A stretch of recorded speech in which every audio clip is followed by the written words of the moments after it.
কবিগুরু রবীন্দ্রনাথ ঠাকুরের লেখা কবিতা প্রথম পূজা। ত্রিলোকেশ্বরের মন্দির। লোকে বলে স্বয়ং বিশ্বকর্মা তার ভিতপত্তন করেছিলেন কোন মান্ধাতার আমলে। স্বয়ং হনুমান এনেছিলেন তার পাথর বহন করে।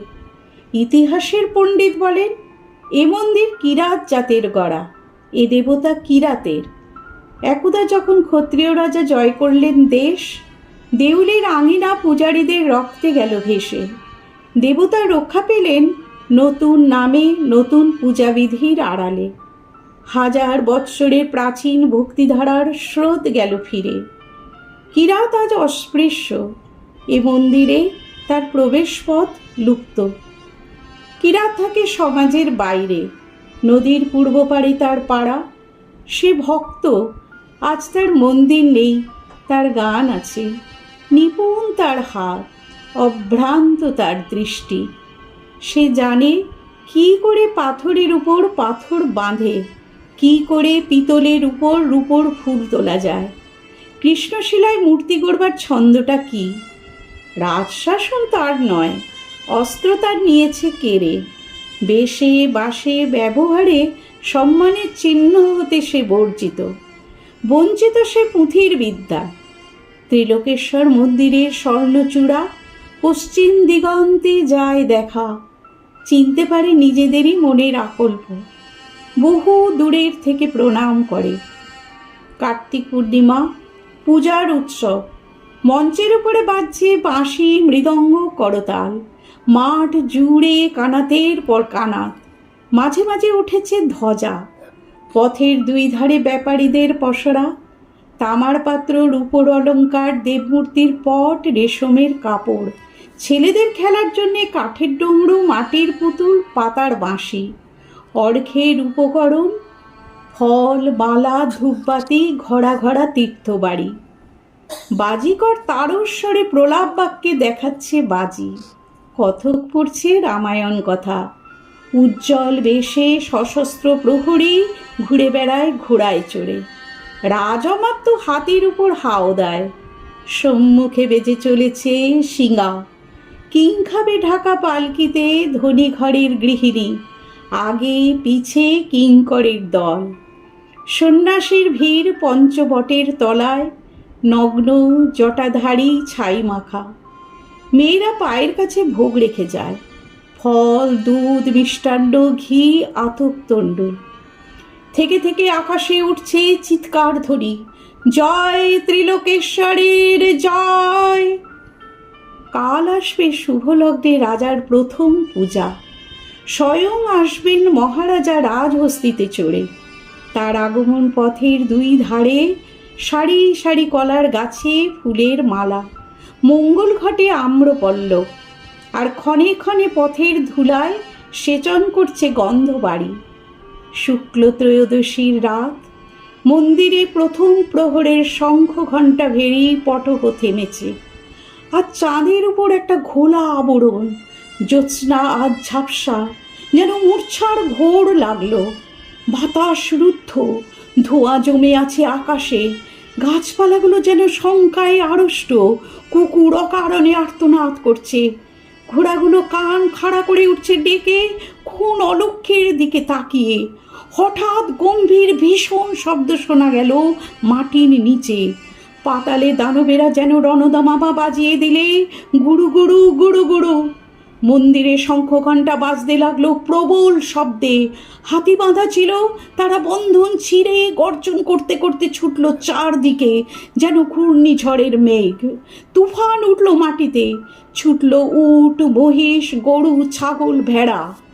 ঊর্ধ্বশ্বাসে পালে পালে হাজার হাজার দিশাহারা লোক আর্তস্বরে ছুটে বেড়ায়। চোখে তাদের ধাঁধা লাগে। আত্মপরের ভেদ হারিয়ে কে কাকে দেয় দলে। মাটি ফেটে ফেটে ওঠে ধোঁয়া, ওঠে গরম জল। ভীম সরোবরের দিঘি বালির নিচে গেল শুষে। মন্দিরের চূড়ায় বাঁধা বড় ঘণ্টা দুলতে দুলতে বাজতে লাগলো ঢং ঢং। আচমকা ধ্বনি থামল একটা ভেঙে পড়ার শব্দে। পৃথিবী যখন স্তব্ধ হলো, পূর্ণপ্রায় চাঁদ তখন হেলেছে পশ্চিমের দিকে। আকাশে উঠছে জ্বলে ওঠা কানাতগুলোর ধোঁয়ার কুণ্ডলী। জ্যোৎস্নাকে যেন অজগর সাপে জড়িয়েছে। পরদিন আত্মীয়দের বিলাপে দিক বিদিক যখন শোকার্ত, তখন রাজ সৈনিক দল মন্দির ঘিরে দাঁড়ালো। পাছে অসুচিতার কারণ ঘটে। রাজমন্ত্রী এলো, দৈবজ্ঞ এলো, স্মার্ত পণ্ডিত এলো। দেখলে বাহিরের প্রাচীর ধূলিসাৎ, দেবতার বেদির উপরে ছাদ পড়েছে ভেঙে। পণ্ডিত বললে, সংস্কার করা চাই আগামী পূর্ণিমার পূর্বেই, নইলে দেবতা পরিহার করবেন তার মূর্তিকে। রাজা বললেন, সংস্কার করো। মন্ত্রী বললেন, ওই কিরাতরা ছাড়া কে করবে পাথরের কাজ? ওদের দৃষ্টি কলুষ থেকে দেবতাকে রক্ষা করব কি উপায়ে? কি হবে মন্দির সংস্কারে যদি মলিন হয় দেবতার অঙ্গমহিমা? কিরাত দলপতি মাধবকে রাজা আনলেন ডেকে। বৃদ্ধ মাধব শুক্ল কেশের উপর নির্মল সাদা চাদর জড়ানো, পরিধানে পীত ধরা, তাম্রবর্ণ দেহকটি পর্যন্ত অনাবৃত, দুই চক্ষু সকরুণ নম্রতায় পূর্ণ। সাবধানে রাজার পায়ের কাছে রাখলে এক মুঠো কুন্দ ফুল, প্রণাম করলে স্পর্শ বাঁচিয়ে। রাজা বললেন, তোমরা না হলে দেবালয়ে সংস্কার হয় না, আমাদের পরে দেবতার ওই কৃপা। এই বলে দেবতার উদ্দেশ্যে মাধব প্রণাম জানালে। নৃপতি নৃসিংহ রায় বললেন, চোখ বেঁধে কাজ করা চাই, দেবমূর্তির উপর দৃষ্টি না পড়ে, পারবে? মাধব বললে, অন্তরে দৃষ্টি দিয়ে কাজ করিয়ে নেবেন অন্তর্যামী। যতক্ষণ কাজ চলবে চোখ খুলব না। বাহিরে কাজ করে কিরাতের দল, মন্দিরের ভিতরে কাজ করে মাধব। তার দুই চক্ষু পাকে পাকে কালো কাপড়ে বাঁধা। দিন রাত সে মন্দিরের বাহিরে যায় না, ধ্যান করে, গান গায়, আর তার আঙুল চলতে থাকে। মন্ত্রী এসে বলে, তড়া করো, তড়া করো, তিথির পরে তিথি যায়, কবে লগ্ন হবে উত্তীর্ণ? মাধব জোর হাতে বলে, যার কাজ তারই নিজের আছে তড়া, আমি তো উপলক্ষ। অমাবস্যা পার হয়ে শুক্লপক্ষ এলো আবার। অন্ধ মাধব আঙুলের স্পর্শ দিয়ে পাথরের সঙ্গে কথা কয়। পাথর তার সাড়া দিতে থাকে। কাছে দাঁড়িয়ে থাকে প্রহরী, পাছে মাধব চোখের বাঁধন খোলে।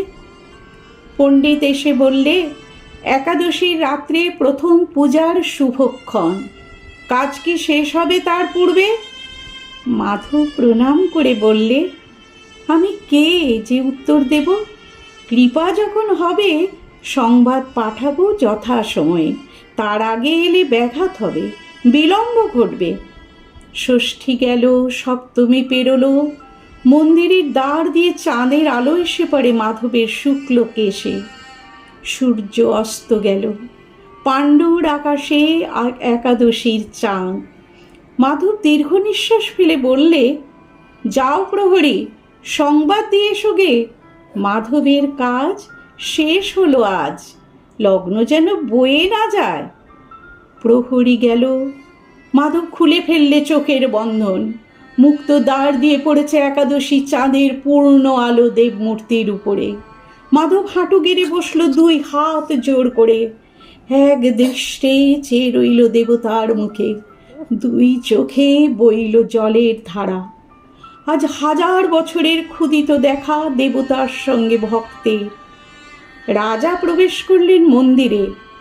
তখন মাধবের মাথা নত বেদি মূলে। রাজার তলোয়ারে মুহূর্তে ছিন্ন হলো সেই মাথা। দেবতার পায়ে এই প্রথম পূজা, এই শেষ প্রণাম।